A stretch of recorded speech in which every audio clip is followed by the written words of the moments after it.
Hello friends, स्वागत है आपका नेक्स्ट वीडियो के अंदर। अब इस वीडियो के अंदर हम बार वाले जो क्वेश्चंस हैं वो क्वेश्चंस करेंगे। अब बार वाले क्वेश्चंस को समझाने से पहले मैंने आपको है ना एक डिवाइड करके बताया था। उस डिवाइड के अंदर मैंने आपको बताया था 2/3।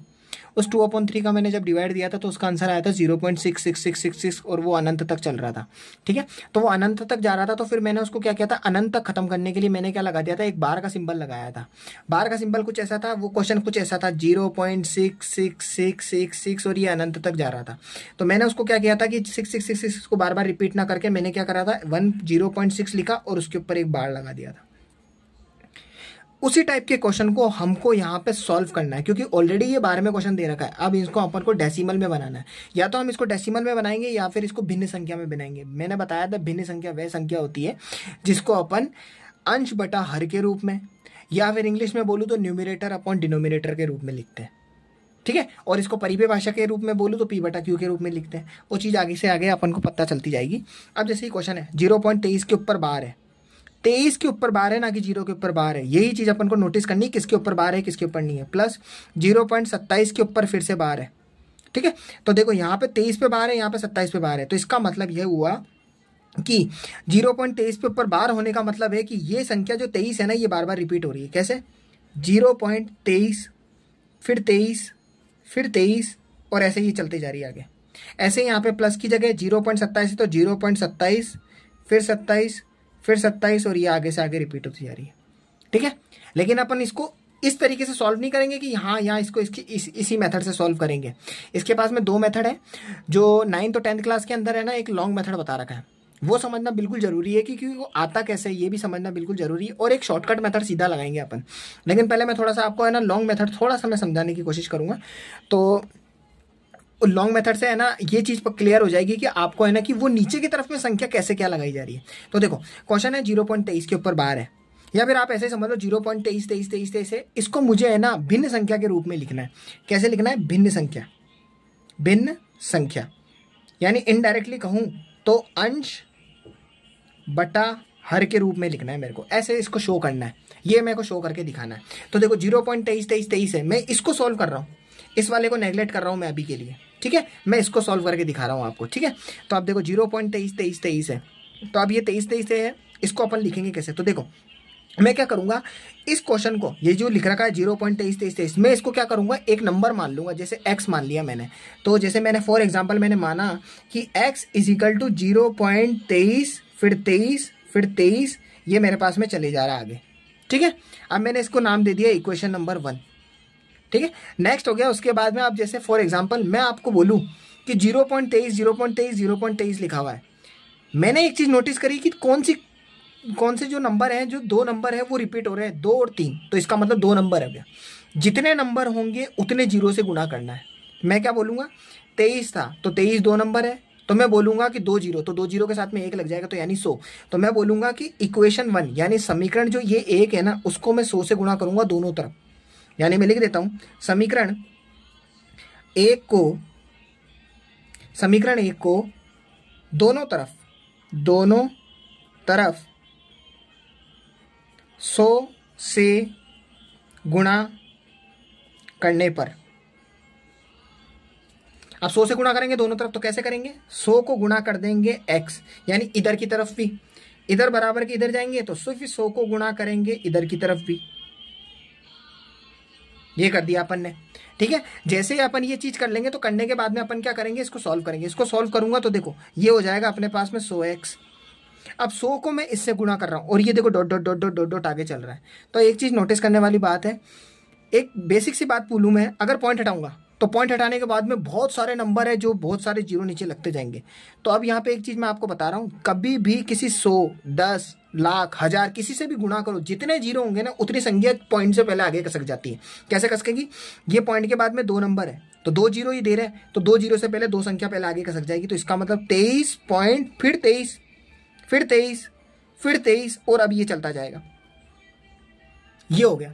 अब ये करने के बाद में क्या करूंगा, इन दोनों एक समीकरण को करूंगा माइनस, इन दोनों को माइनस करूंगा। किन दोनों को माइनस करूंगा, इस वाले समीकरण को इस वाले समीकरण में से माइनस करूंगा। ये तो समीकरण नंबर 2 हो गया।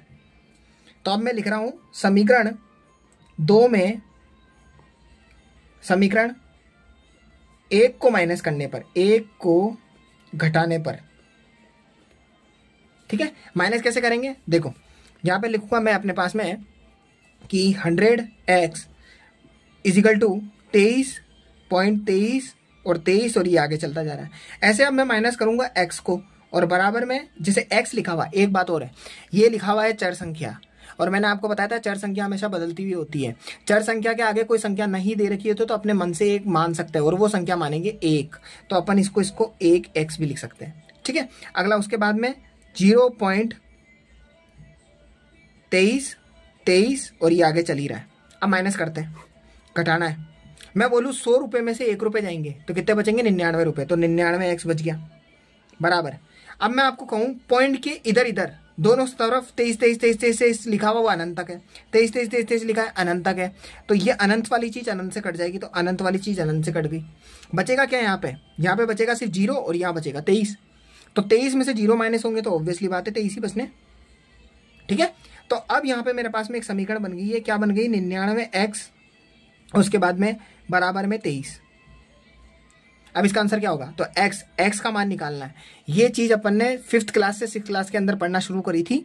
क्या पढ़ी थी कि x के साथ में अगर कोई एक संख्या लिखी हुई है चर संख्या, उस चर संख्या के साथ में एक अचर संख्या लिखी हुई हो और बराबर की दूसरी तरफ भी एक अचर संख्या हो, तो उस चर संख्या का मान निकालने के लिए अपन उसको भाग में भेज देते हैं। यानी जो 99 होगा ना, ये 23 के नीचे चला जाएगा, तो x बराबर में 23/99। ये इसका फाइनल आंसर होगा, किसका, 23 वाले का, यानी 0.23 वाले का। 0.27 का निकालेंगे तो अब आप खुद ही समझ रहे होंगे, तो 27 ऊपर आ जाएगा, 99 नीचे आ जाएगा, क्योंकि 2 नंबर है, तो 27/99 आ जाएगा। और यही शॉर्टकट पैटर्न इस्तेमाल करना है अपन को। ये मैंने समझाने के लिए आपको बताया।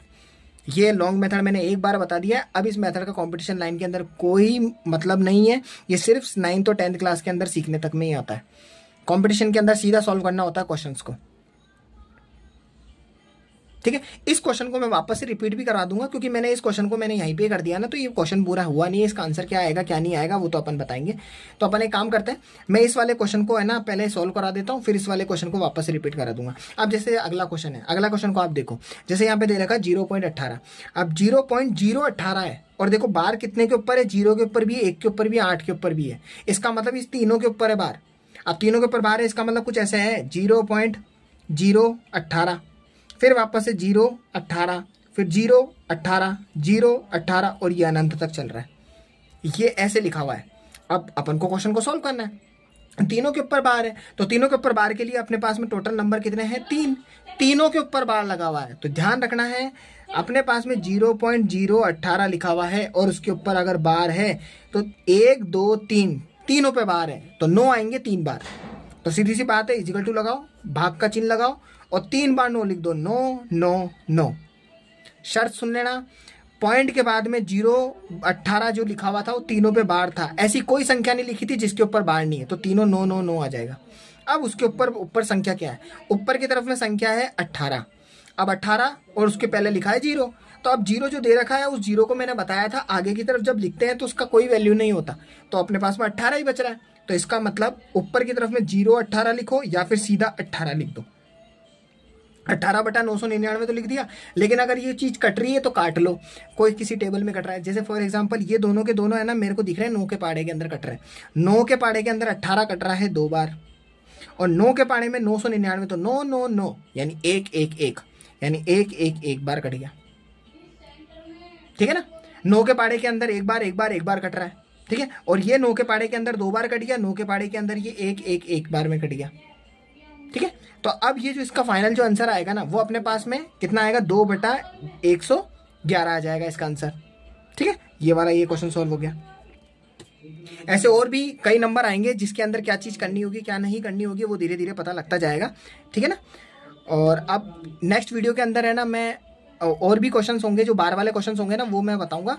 ठीक है ना, और एक चीज और नोटिस करने वाली बात ये है, ध्यान रखना आप कि कभी भी बार वाले जो क्वेश्चन सॉल्व करते हैं ना, तो इसमें जो मैंने ये लॉन्ग मेथड जो बताया ना, इस लॉन्ग मेथड के अंदर है ना क्या होता है कि एक बार मेथड अपन को समझ में आ गया ना कि 99 की क्या इंपॉर्टेंस है इसके अंदर, बस ये चीज समझनी है अपन को। कब 99 आएगा, कब 90 आएगा, कब 990 आएगा, ये चीज अपन को समझनी है, इतनी इंपॉर्टेंस देनी है अपन को।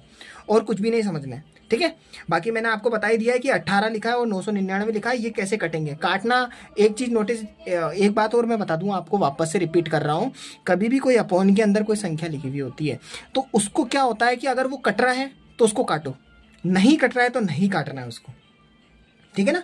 ये चीज ध्यान रखनी होती है और कुछ नहीं है। बाकी अगर फ्रैक्शन संख्या में, भिन्न संख्या में यू का यू लिखा हुआ तो यू का यू सीधा लिख देना आंसर, ठीक है ना। अब मैं आपको मिलूंगा नेक्स्ट वीडियो के अंदर और उसके अंदर और बार वाले क्वेश्चंस करेंगे। ओके, तब तक के लिए बाय।